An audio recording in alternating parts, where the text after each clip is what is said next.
Welcome.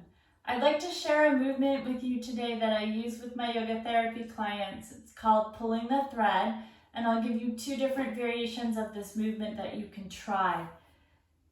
I will be doing this movement lying on a spinal strip, which looks like this. I'll put a little information about this in the notes for this video.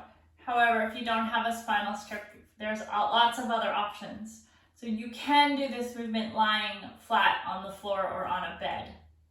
You can roll your yoga mat up and place that roll instead of the spinal strip underneath your back. Or you can do a narrow accordion fold or a roll in a blanket or a bath towel and use that to support your back instead. Whatever you're using, you're going to take the bottom edge and you're going to place that on your mid-back. It's just below the bottoms of your shoulder blades. And we're looking for it to be also underneath your head. So as I get situated here, I'll use my hands to just demonstrate where the level of the spinal strip is. It really needs to be mid-back. It's not down in your lower back. I have support here for my head. I'm going to take a moment just to kind of feel into this place and make sure it's okay. So this can be pokey, depending on what the item is under your back. It can be more pokey or less pokey.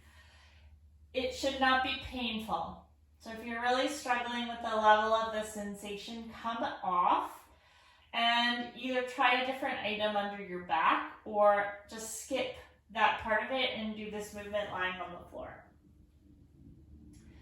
To do pulling the thread, in the first position, you'll bring your arms up and you're going to make a nice round shape with your arms like you're hugging a tree. Bringing the fingers together to touch, fingertips touching. Elbows are around the level of your shoulders, so if your elbows drift down towards your waist, bring them up around your shoulder height. Now the basic movement here is moving your upper arm bones at the shoulder, bringing the elbows out from the shoulders, imagining your fingers sliding along an imaginary thread, and then imagine you're sliding back along the thread until your fingers touch. So it's a shoulder movement. Imagining the thread between the hands can be really helpful for coordination. You want to move in a range that doesn't increase your pain or other symptoms. And see if you can find a range where you're able to control the movement. And so that might mean for some folks that this movement gets small. It is absolutely valuable, sometimes more valuable, to do small movements. So don't worry if the movement that's comfortable and easy for you is a small one. When you're ready, we're going to try the second position. If you feel fatigue, go ahead and let your arms rest in between.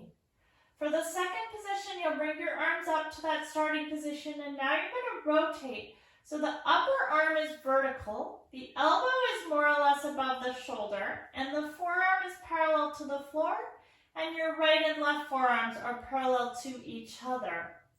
The movement of the upper arm here is the same. Elbows come out from the shoulders and back up over top of the shoulders. The forearm's going to follow, so you're coming out into something that looks more like a goalpost or a cactus arm shape.